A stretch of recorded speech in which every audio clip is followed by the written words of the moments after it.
모든 것 아시는 주님,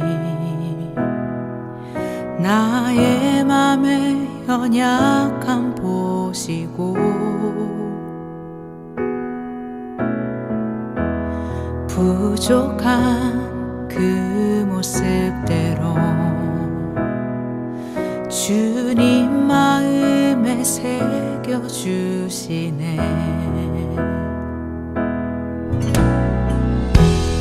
주님께 도로한 마음 하나하나 헤아려 주시니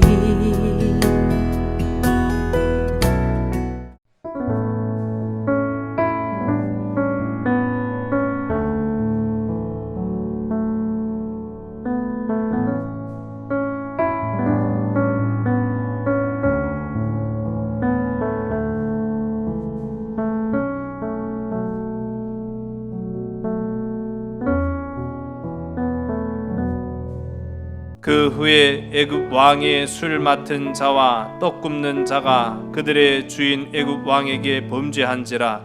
바로가 그 두 관원장 곧 술 맡은 관원장과 떡 굽는 관원장에게 노하여 그들을 친위대장의 집 안에 있는 옥에 가두니 곧 요셉이 갇힌 곳이라. 친위대장이 요셉에게 그들을 수종들게 하매 요셉이 그들을 섬겼더라. 그들이 갇힌 지 여러 날이라. 옥에 갇힌 애굽 왕의 술 맡은 자와 떡 굽는 자 두 사람이 하룻밤에 꿈을 꾸니 각기 그 내용이 다르더라. 아침에 요셉이 들어가 보니 그들에게 근심의 빛이 있는지라. 요셉이 그 주인의 집에 자기와 함께 갇힌 바로의 신하들에게 묻되 어찌하여 오늘 당신들의 얼굴에 근심의 빛이 있나이까? 그들이 그에게 이르되 우리가 꿈을 꾸었으나 이를 해석할 자가 없도다.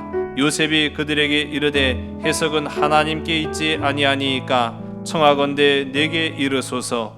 술 맡은 관원장이 그의 꿈을 요셉에게 말하여 이르되 내가 꿈에 보니 내 앞에 포도나무가 있는데 그 나무에 세 가지가 있고 싹이 나서 꽃이 피고 포도송이가 익었고 내 손에 바로의 잔에 있기로 내가 포도를 따서 그 즙을 바로의 잔에 짜서 그 잔을 바로의 손에 들였노라.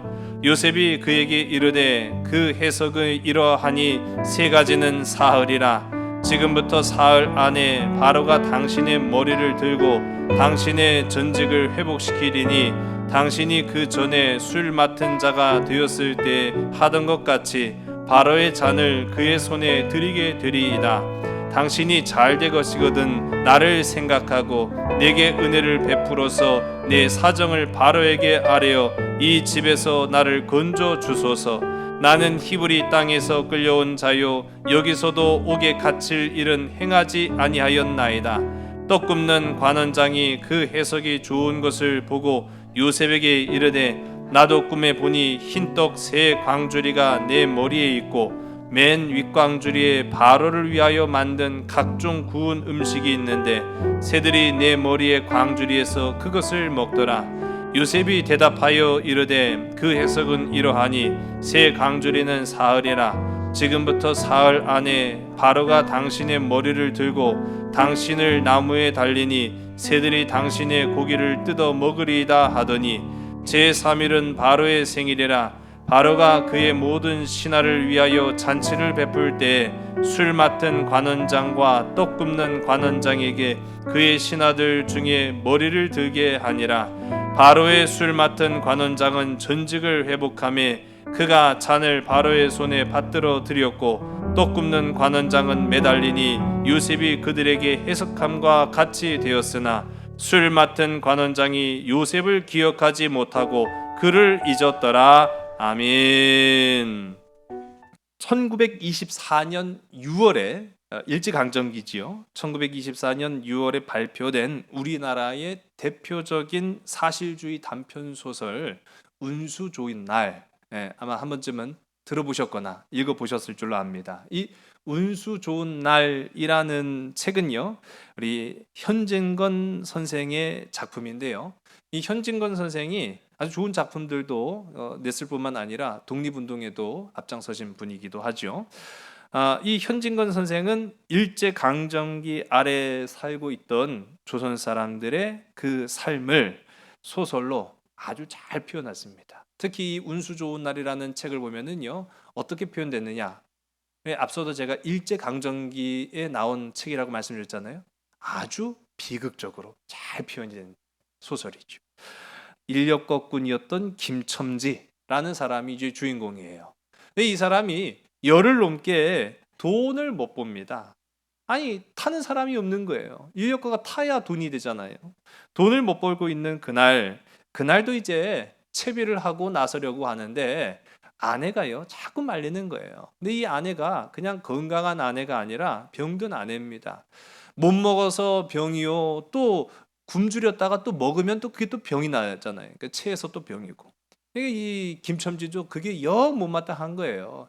아이, 먹어서 병이고 못 먹어서 병이고 이거 어떻게 하라는 거냐고 막 투덜투덜 대면서 가지 말라고 말리는 이 아내를 뿌리치고 집을 나섭니다. 뭐 가지 말라는 이유야 몸이 아프니까 그럴 수도 있겠죠. 이 마음이 무거우니까 이 김첨지의 몸도 무거울 수밖에 없습니다. 그런데 그날을 따르라. 이 일진이 다른 거예요.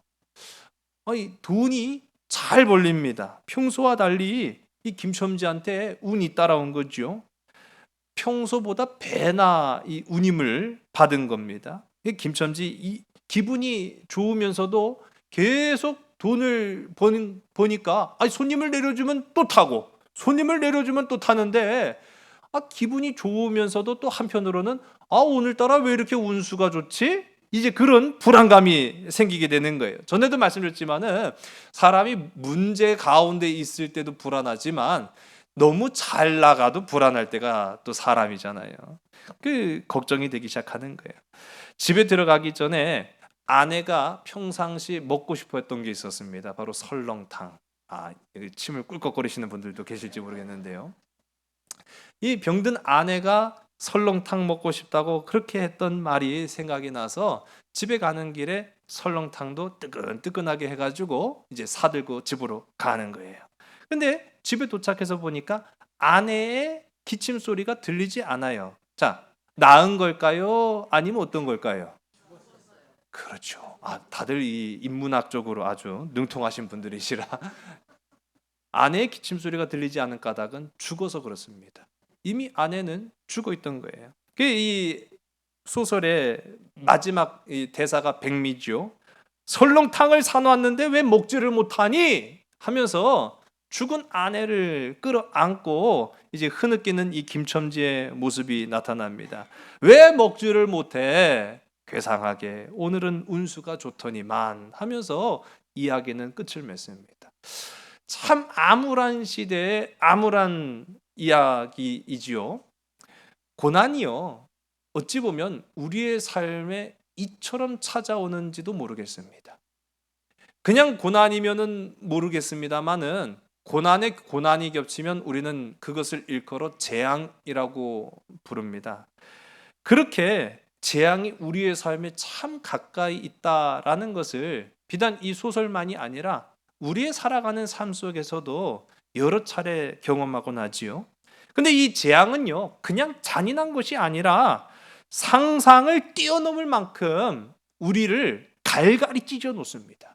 우리의 마음, 우리의 육신, 우리의 생각, 우리의 환경을 정말로 고통에 빠지게 만드는 겁니다.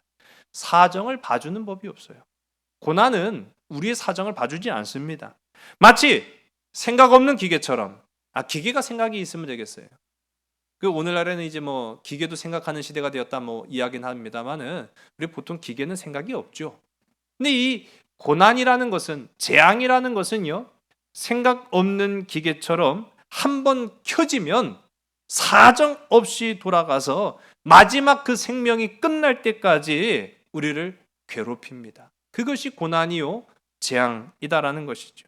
그러나 우리가 이제 이 말씀, 하나님의 말씀으로 된 이 성경을 보게 되면 성경은 그럼에도 불구하고 이 고난, 이 비극, 이 재앙 가운데에도 소망이 있다라고 말하고 있습니다. 할렐루야. 여러분, 그 한가운데에서도 고난 그 한복판에도 하나님이 우리에게 예비하신 귀하고 아름다운 소망의 끈, 복음의 길을 걷는 저와 여러분 되기를 주의 이름 간절히 소원합니다.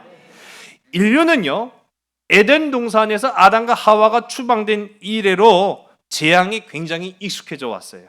여러분 생각해 보세요. 에덴 동산에서는 재앙이 없었습니다. 하나님의 보호하심 아래에 있었기 때문에 에덴 동산은 그야말로 천국이었습니다. 그런데 에덴 동산에서 추방된 것과 동시에 그들은요, 모든 것을 스스로의 힘으로 일궈야만 했습니다. 먹는 것도, 사는 것도, 입는 것도, 모든 것이 이제는 그들이 지금까지 경험하지 못했던 것들을 다 생소한 그런 삶을 살아가니 얼마나 고달팠겠습니까? 그렇게 에덴 동산 추방 이후로 고난은 우리 인류에게 굉장히 익숙해져 있었죠. 그리고 그 고난을 피할 수만 있으면 피해보겠다라고 했지만 여러분, 재앙은 피할 방법이 없어요. 고난은 피할 방법이 없었다라는 겁니다. 그때에 오직 한 사람, 구원자가 되시는 예수 그리스도께서 하늘로부터 오셔서 하늘로 돌아가신 그 예수님에 의해서만 인간의 이 모든 고난, 이 모든 비극은 소망이 되었는 줄로 믿으시기 바랍니다. 제가 이 구속사에 관한 아주 어떻게 보면 굉장히 긴 거를 짧게 말씀드린 거예요. 예수 그리스도로 말미암아 우리의 고난은 끝이 났다는 겁니다. 예수 그리스도로 말미암아 우리의 삶의 이 말할 수 없는 비극은 종말을 맞게 되었다는 사실이죠. 그런데요, 그 과정이 참 중요해요. 하나님의 은혜로 구원받기 그 전까지는 우리의 삶 속에 끊임없이 재앙과 고난과 위기와 아픔, 눈물과 슬픔이 끊임없이 이루어지고 있습니다. 자, 여러분 어디에 집중해야겠습니까? 사정없이 몰아치는 비바람, 우리를 넘어뜨리려고 하는 위협 가운데 있으면은요, 사람들은요 그 위기에 초점을 맞춥니다. 고난에 초점을 맞춥니다. 억울한 일에 집중합니다. 그러면 문제는 해결 안 됩니다.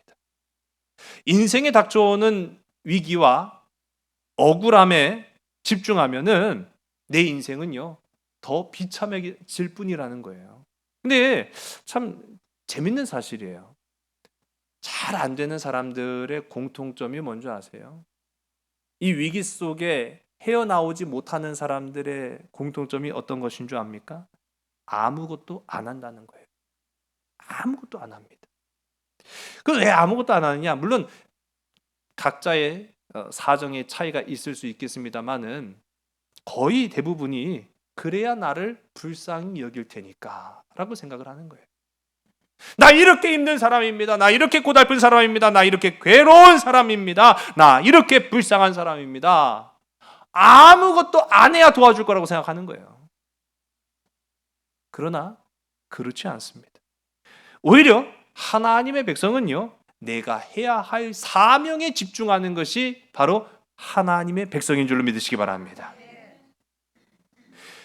어떤 이들은 위기에 집중하고 어떤 이들은 내게 닥쳐온 억울한 삶에 집중하는가 하면 어떤 이들은 그 위기 속에도 그 어려움 가운데에서도 내게 주어진 사명에 집중을 하고 초점을 맞춥니다. 그게 바로 오늘 우리가 함께 살펴볼 요셉이라는 사람이라는 거예요.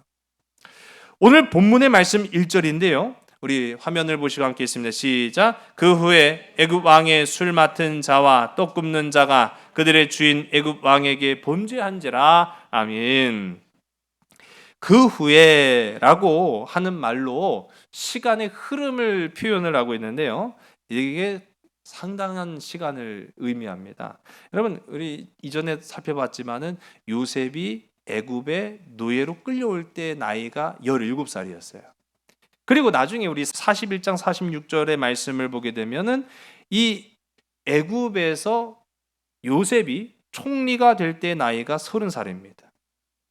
그 가운데 지금 이 요셉이 보디발 장군의 그 정치 수용소라고 제가 지난번에 말씀을 드렸죠. 그 감옥 안에 있는데 그 이전에 그러면은 꿈 해몽을 하게 되잖아요. 오늘 본문 말씀. 꿈 해몽을 하고도 2년을 더 있었다라는 것을 이제 오늘 우리가 말씀을 통해 보게 되는데, 그런 것들을 이제 감안해 보면은 지금 그 후라고 하는 바로 이 시점은요, 대략 한 10년 정도 지난 걸 의미하는 거예요. 여러분, 억울한 감옥 생활을 10년간 했다라고 생각하면은 여러분의 마음이 어떻습니까?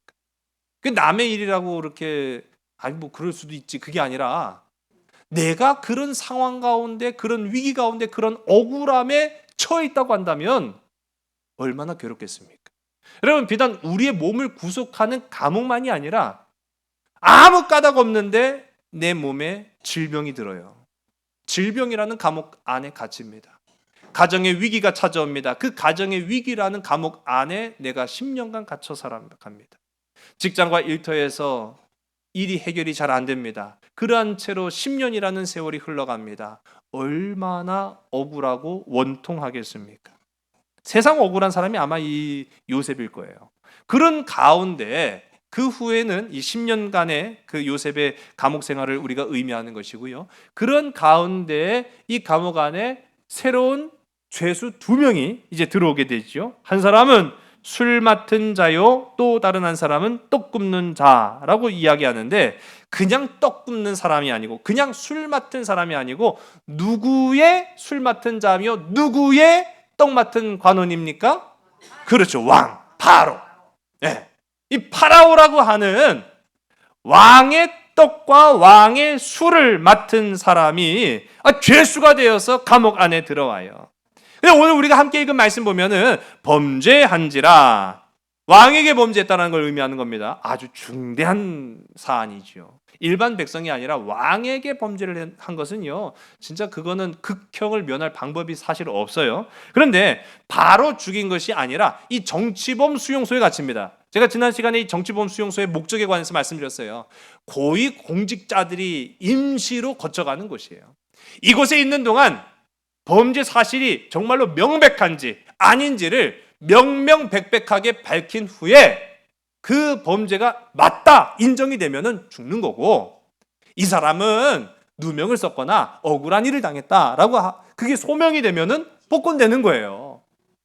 그러니까 굉장히 귀한 장소였다라고 제가 말씀을 드렸는데, 이 2사람이 왔어요. 근데 어떤 범죄를 저질렀는지는 알 수 없지만 분명한 한 가지는 우리가 알 수 있습니다. 왕이 먹을 음식을 맡은 사람이에요. 왕이 먹을 음식. 우리 이제 과거 조선 시대 가운데도 보면은 기미상궁 들어보셨죠? 사극에서 뭐 하는 사람입니까? 그렇죠. 왕이 먹을 음식을 먼저 처먹는 사람. 그 왜 그래요? 왜 그런데요? 아니 왕이 먹어야 될 걸 왜 지들이 먼저 처먹어? 그렇죠. 그 말인즉슨 어떤 의미일까요? 왕의 음식에 그런 위협이 있을 가능성이 농후하다라는 겁니다. 아니 우리가 세상에 솔직히 말해서 제철 아닌 음식 또는 상한 음식을 먹어서 식중독에 걸렸거나 그럴 가능성이 있을지 몰라도 독살될 가능성을 안고 살아가는 사람이 어디 있겠어요? 없죠. 왕이나 되니까 그런 위협 속에 살아가는 거예요. 근데 여러분, 이게 굉장히 두려운 겁니다. 우리의 일상을 위협받는다라는 것이요, 사람을 제일 위축되게 만드는 거예요. 먹고 사는 거 당연한 거잖아요. 입고 사는 거 당연한 거잖아요. 내 집에 발 뻗고 사는 거 당연한 거잖아요. 그런데 내가 내 집에 2발 뻗고 못 잔다? 그거 얼마나 두려운 겁니까? 내가 일상적으로 먹는 이 음식이 나를 죽일 수도 있다? 얼마나 겁나는 겁니까? 배가 고파도 마음껏 못 먹는 거예요. 혹시 이거 먹었다가 죽을까 봐. 왕이 그런 위협 가운데 있기 때문에 기미상궁이라는 제도도 있었던 것이고, 우리나라만이 아니더라고요. 보니까 외국도 다 그랬어요. 그럼 고관대작들에게 그런 위협이 늘 있는데, 오늘 말씀 보면은 왕이 먹을 떡을 만드는 사람, 왕이 먹을 음료를 만드는 사람, 어떻게 보면은 왕의 몸, 왕의 건강과 직결된 사람이기 때문에 굉장히 중요한 관직이고 최측근이라는 것을 우리가 알 수 있어요. 그런데 이 2사람이 다 지금 죄수가 되어서 감옥에 갇혔다. 왕의 생명을 누군가 위협했다라는 걸 우리가 추측해 볼 수 있는 거지요. 자, 우리 4절의 말씀을 우리 함께 읽습니다. 시작. 친위 대장이 요셉에게 그들을 수종되게 하매 요셉이 그들을 섬겼더라. 그들이 갇힌 지 여러 날이라. 아멘. 친위 대장은 우리 이전에 보디발 우리가 잘 알고 있죠. 근데 아직까지도 보디발인지는 뭐 정확하지 않아요. 근데 어쨌든 간에 이 친위 대장이 죄수 요셉을 불러서 명하기를, 야, 그 술 맡은 관원장 들어왔지? 또 떡 맡은 관원장 들어왔지? 예, 주인님 들어왔습니다. 네가 그 두 사람을 좀 잘 섬겨라, 수발들어라. 지금 명령을 해요. 여러분, 아니 다 같은 죄수잖아요. 아니 뭐 나도 죄수고 걔도 죄수고 지금 이 감옥 안에 죄수 아닌 사람이 누가 있다고? 근데 아니 똑같은 죄수인데 뭐 누구를 수발들어? 지금 더군다나 저 같았으면요 이 요셉 악에 바쳤어요. 저 같으면 그랬어요. 에이씨, 네가 해라 임마. 야, 나 겨울어서 못해 먹겠다. 아니 나도 억울하게 지금 갇혀 있는 마당에 뭐 누구한테 내가 섬기고 수종 들고 그런 짓을 해? 아마 그런 억울함을 호소했을지도 모르겠어요. 그런데 자, 요셉이 지금 이 명령을 따릅니까? 이거 불의한 명령 아니에요? 이건 너무 불의한 명령이죠. 불합리하고 불의한 명령 맞습니다. 그러나 요셉은 어떻게 합니까? 섬깁니다. 참, 세상 제일 억울한 사람이 제가 요셉이라고 말씀드렸잖아요. 안 그래도 억울해서 지금 이 누명 쓰고 감옥 안에 갇혀 있는데 그 가운데 지금 죄수가 죄수의 수발되게 생겼으니 얼마나 억울합니까? 요셉이 그들을 섬겼더라 라고 성경은 말하고 있어요. 여러분, 여기에서 우리가 알 수 있는 아주 중요한 부분입니다. 여러분, 요셉은 자기 억울함에 초점을 맞추지 않았다는 거예요. 만일 내가 정말 나는 세상 제일 억울한 사람이야 그렇게 생각했더라면 어떻게 같은 죄수인 내가 누군가를 섬길 수 있겠습니까? 억울함에 초점을 맞추지 않았기에 가능한 순종이었죠. 여러분, 요셉은 비록 재앙 같은 고난의 세월이 십수년이 지났으나 여전히 하나님이 나와 함께 하신다라는 믿음이 있었기 때문에 그 불의한 명령 앞에도 순종할 수 있었다라는 사실이에요.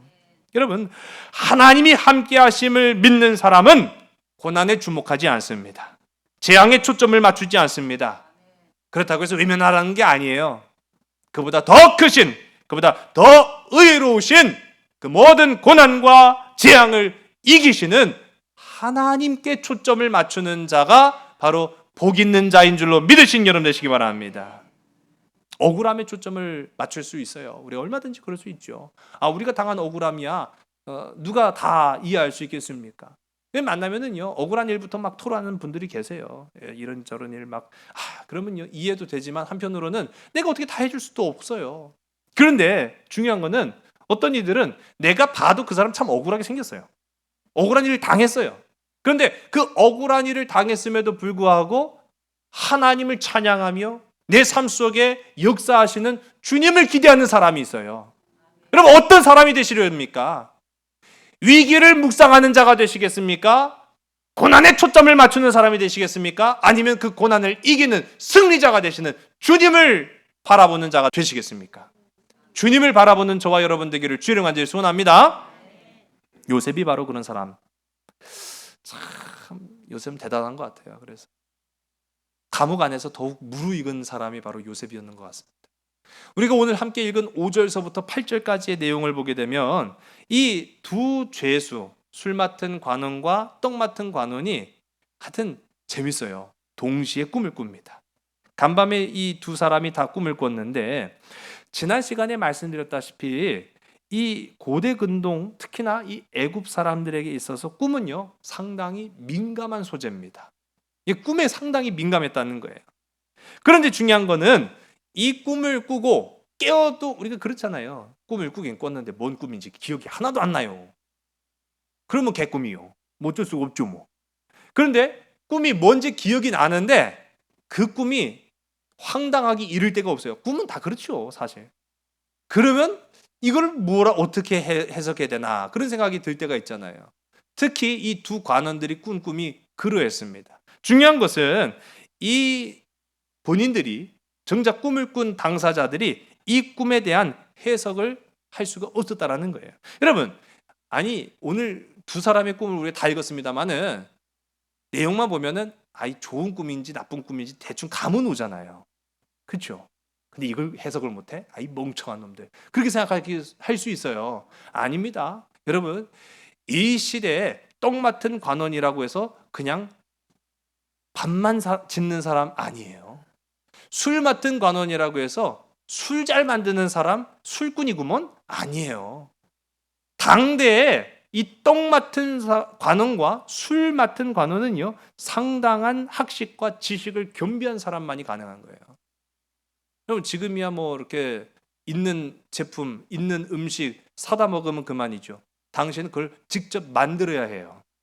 기술이 필요합니다. 그 만드는 기술을 요하는 데는요, 상당한 지식이 수반돼야 됩니다. 그러니까 이들이 굉장히 지혜로운 사람이었다라는 걸 알 수가 있어요. 그런데 정작 이 지식이 있고 학식이 있는 사람들이 자신이 꾼 꿈을 해석을 못하고 있어요. 여러분, 이런 사람들도요, 자신의 앞날을 해석 못하는 것이 인생입니다. 여러분, 오늘날에도 우리가 알 수 있어요. 고관대작들, 정치인들, 유명 인사들, 돈 많은 사람들, 기업인들, 자신들의 앞날을 예측할 수 있을 것 같죠? 못합니다. 자신의 미래를 예측할 수 없습니다. 아무리 자신이 뛰어난 학식을 다 갖추고 있다 할지라도, 주변 환경을 다 갖추고 있다 할지라도 자신의 미래를 예측 못하는 것이 인생입니다. 이때 요셉이 이 두 사람한테 말합니다. 내게 말씀해 보세요. 내게 말씀해 보세요. 참 이게 재밌죠. 여러분, 요셉은 지금 이 두 사람을 수발드는 사람이에요. 죄인의 종입니다. 죄인의 종. 죄인의 종이 나한테 그 꿈을 말씀해 주세요. 제가 어떻게 한번 해보겠습니다. 그런 요령이잖아요. 여러분, 어떤 마음이 들었을까요? 야, 나도 못하는 걸 네가 어떻게 하냐 이 자식아. 그런 마음이 들지 않았겠어요? 그런데 8절의 말씀을 우리 함께 보겠습니다.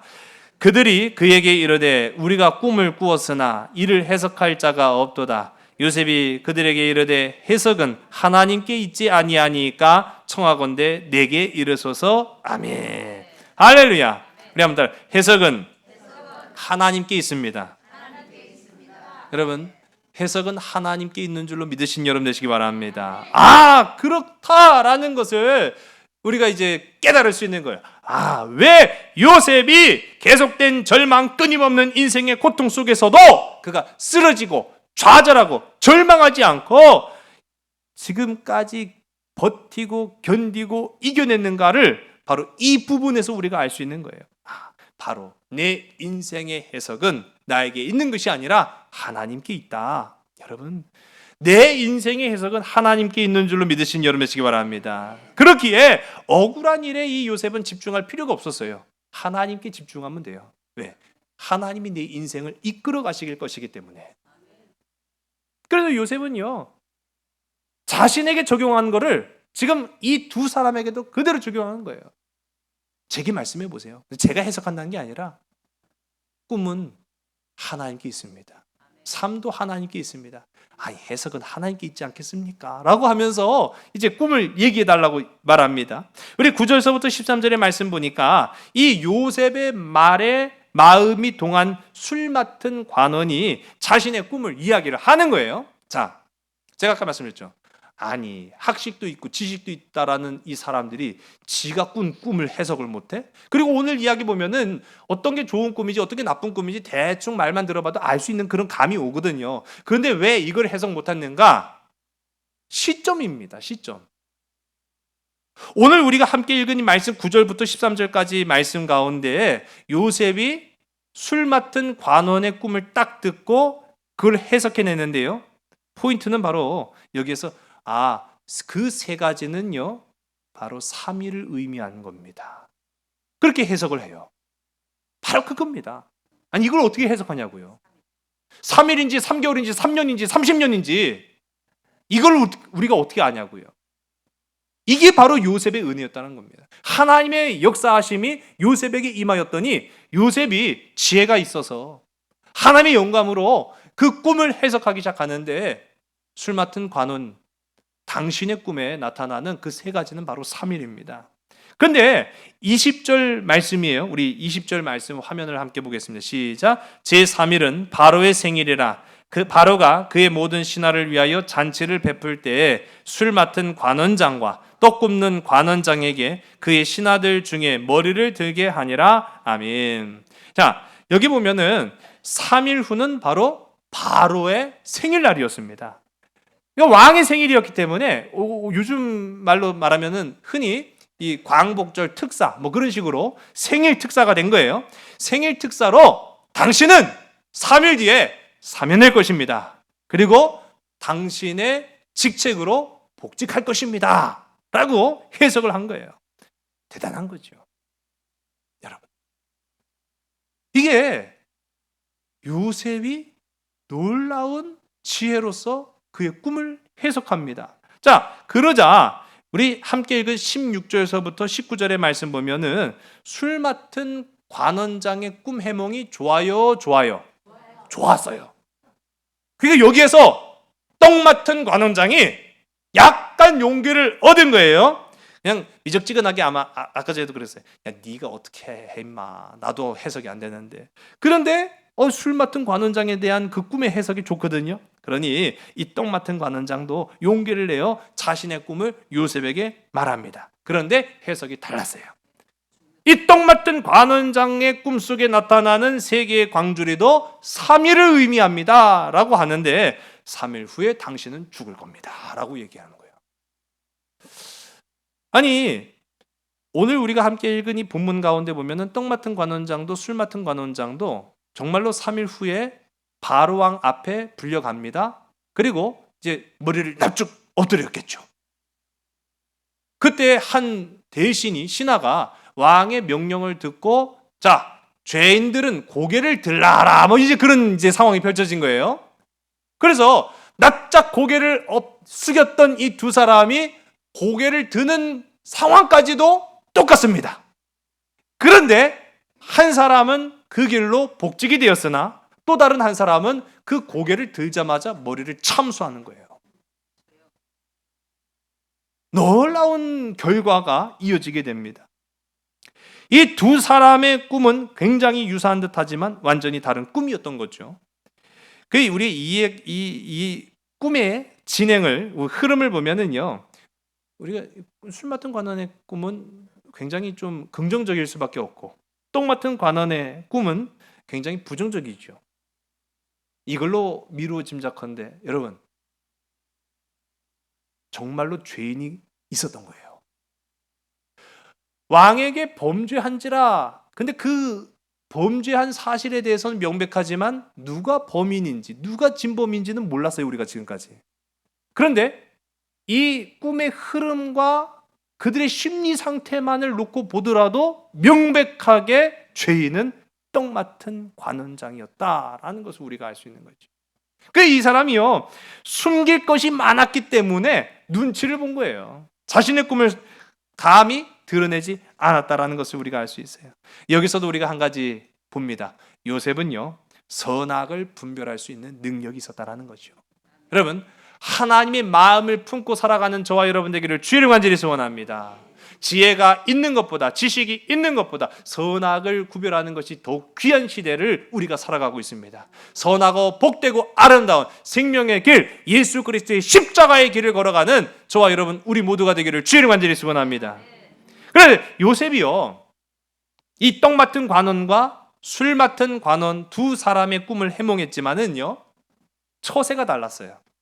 어떻게 달랐습니까? 떡 맡은 관원을 이제 꿈 해몽해 줄 때는 어떠한 요구사항을 말해요, 안 해요?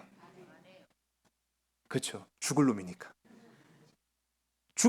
안 해요. 그런데 술 맡은 관원에게 꿈을 해몽해 줄 때는 어떻게 합니까? 자신의 억울함을 해결해 줄 것을 요청합니다. 참 이게 요셉이 이 감옥 안에서 그냥 허송세월 10년을 보낸 것이 아니라 그는 성숙하고 무르익었을 뿐만 아니라 하나님과 그 고난의 세월 동안 늘 동행함으로 선악을 분별하는 지혜가 있었다라는 거예요. 여러분, 고난 가운데 있습니까? 재앙 가운데 있습니까? 아픔 속에 살아가십니까? 그러나 주님과 동행하면 그 세월이 결코 헛되지 않는 줄로 믿으시는 저와 여러분 되기를 주의 이름 간절히 소원합니다. 자, 우리가 이제 오늘 본문 가운데 20절서부터 22절까지 보면은 바로의 생일날이 왔어요. 요셉의 해몽대로 무죄한 자는 복직되었으나 정말로 죄가 밝혀진 그 똥 맡은 관원은 사형을 언도받습니다. 근데 중요한 뭐가 지금 놓쳤을까요? 술 맡은 관원한테 자신의 얘기를 왕한테 좀 알려달라고 요청했건만 그만 이 술 맡은 관원이 그 사실을 잊어버린 거예요. 어떻게 잊을 수가 있어요? 그렇게 은혜를 베풀어 주었건만 어떻게 보면은 절망해서 그 감옥 안에서 좌절해서 죽어버렸을지도 몰라요. 그런 죽을 놈을 어떻게 보면은 살려주었건만 요셉의 그 간청을 잊어버렸다니. 여러분, 근데 이게 바로 인생입니다. 이게 인생이에요. 내가 해석할 수 없는 것이 인생이라는 거예요. 지금 요셉은 자신이 할 수 있는 것 최선을 다했어요. 최선을 다했지만은 세상은 그를 인정하지 않고 있음을 보게 됩니다. 그러나 내 인생의 해석을 하나님께 맡기면 달라지는 줄로 믿으시는 여러분 되시기 바랍니다.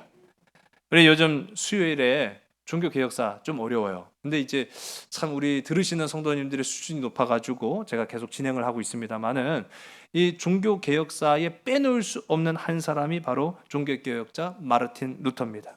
이 종교개혁자 마르틴 루터가 1521년에 죽음을 무릅쓰고 황제의 부름을 받아서 종교재판장으로 갑니다.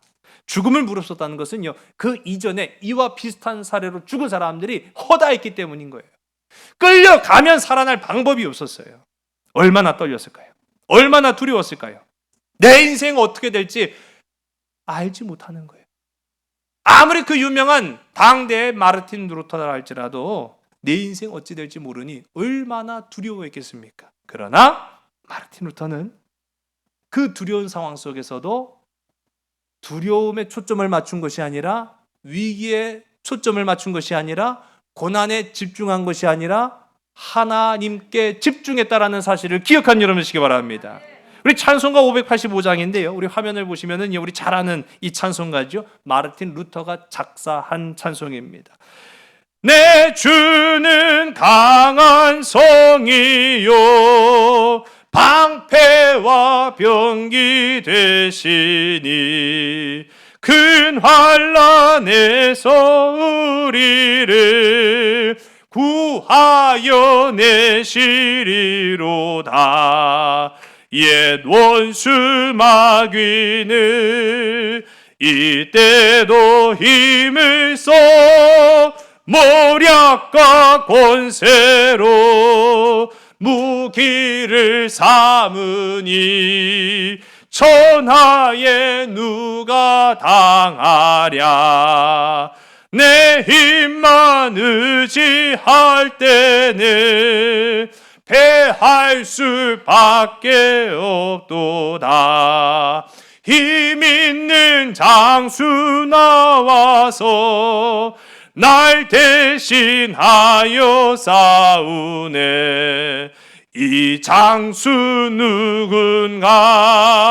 주 예수 그리스도 만군의 주로다. 당할 자 누구랴? 반드시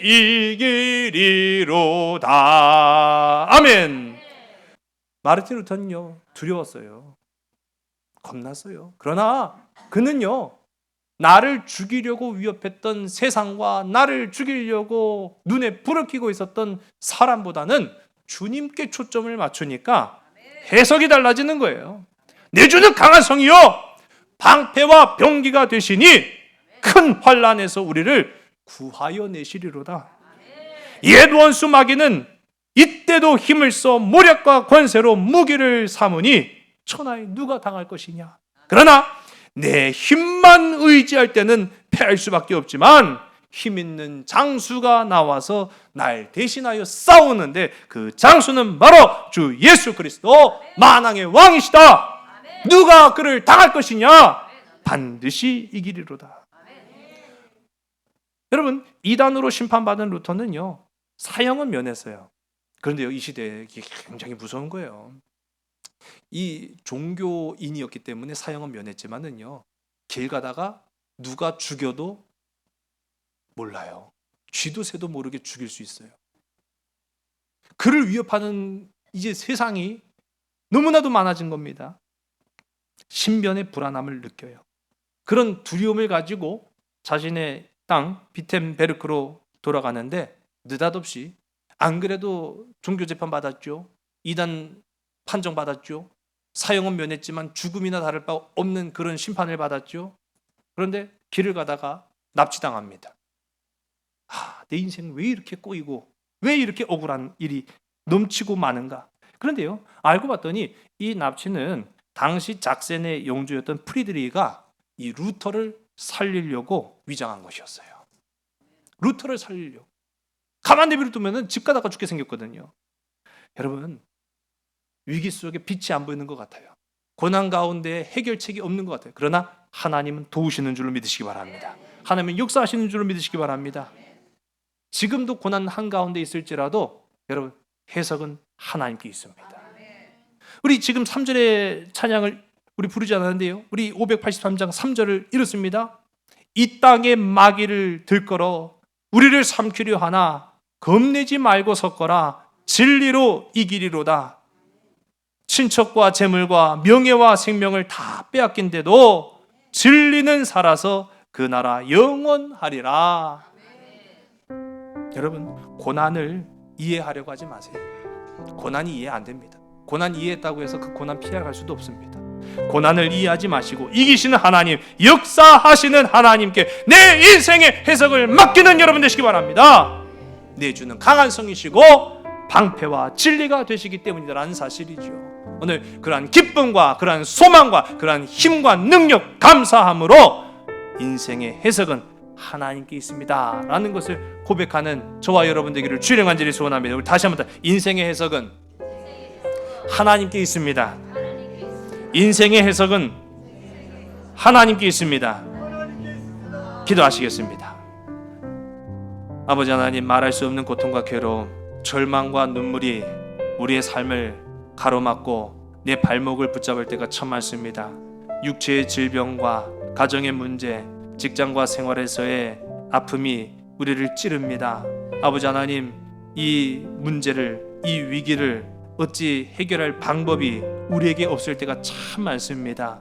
그러나 오늘 내주는 강한 성이시고 방패와 진리가 되심으로 겁내지 말고 진리로 이기는 예수 그리스도의 사람, 오늘 이 시간 우리 모두가 다 될 수 있도록 주께서 역사하여 주시옵소서. 끝까지 참고 말씀으로 견디며 사랑으로 인내하면 하나님께서 이기신다라는 사실을 기억하면서 살아갈 수 있는 우리 모든 복되고 아름다운 믿음의 지체들 다 되게 인도하여 주시옵소서. 참 사랑 되시는 나사렛 예수 그리스도의 이름으로 감사하며 간절히 기도드렸사옵나이다. 아멘. 거친 길을 걸어갈 때도 험한 산이 앞을 막아도 빛 되신 주님의 두 손이 나를 붙드네. 주의 마음이 닿은 내 삶에 저민 슬픔을 씻으시네. 주님을 찬양, 주 이름을 찬양하네. 거친 길을 걸어갈 때도 험한 산이 앞을 막아도 빛 대신 주